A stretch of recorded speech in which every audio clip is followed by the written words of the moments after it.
In this movie, we'll take a look at the advanced tracing options, which again are made available to us inside the image trace panel. So I'll start things off by clicking on the line art in order to select it, and then I'll click on the triangle in front of the word advanced toward the bottom of the image trace panel in order to expand these many additional options. I'm going to go ahead and zoom in on these details in front of the pencil, which are intended to indicate flecks of graphite. Now we're going to start things off with this noise option right here. If your image is noisy, that is, it contains a bunch of random flecks, then you can crank this value up to ignore smaller details. And at 71 pixels, we're saying that anything that is smaller than 71 pixels will not get traced, and as a result, I lost a lot of those little bits of graphite. And I also lost the interior of the A, the O, and the off. Of course, it's not what I want.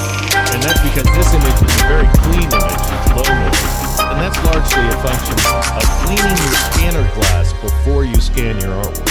And that way you don't have a bunch of dust and junk all over the place.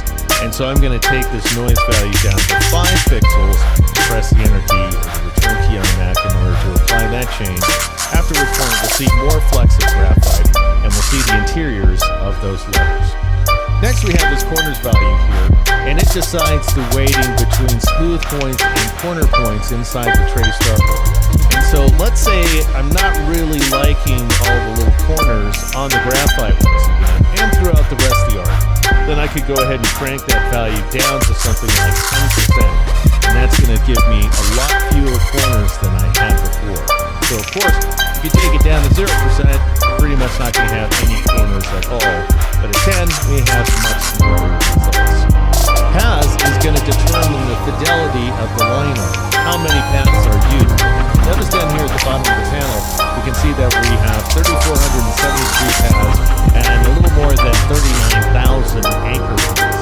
If I want better fidelity, I'll just go ahead and crank that path value up to 100%, which is going to give me a lot more complexity. You can see we have almost 2,000 more paths, but our anchor points have shot up to 103,000, and we've got some very wiggly looking line art right here, which has a high fidelity factor, but is possibly a little less smooth than I'd like, which is why I ultimately came up with a value here, a path value of 94%, which is going to help to smooth out the artwork dramatically, and it basically cuts the number of anchor points in half.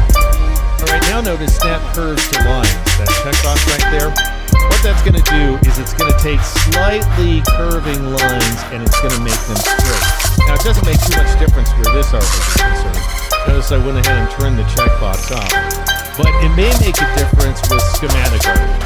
So if you have a lot of rulered lines, as long as you do with a straight edge, then you would probably want to leave that checkbox turned on. Also notice right here, the number of colors is set to 2. And that's because Illustrator is tracing both the black line art and the white stuff in the background. I don't want that, so I'm going to turn on the Ignore White checkbox.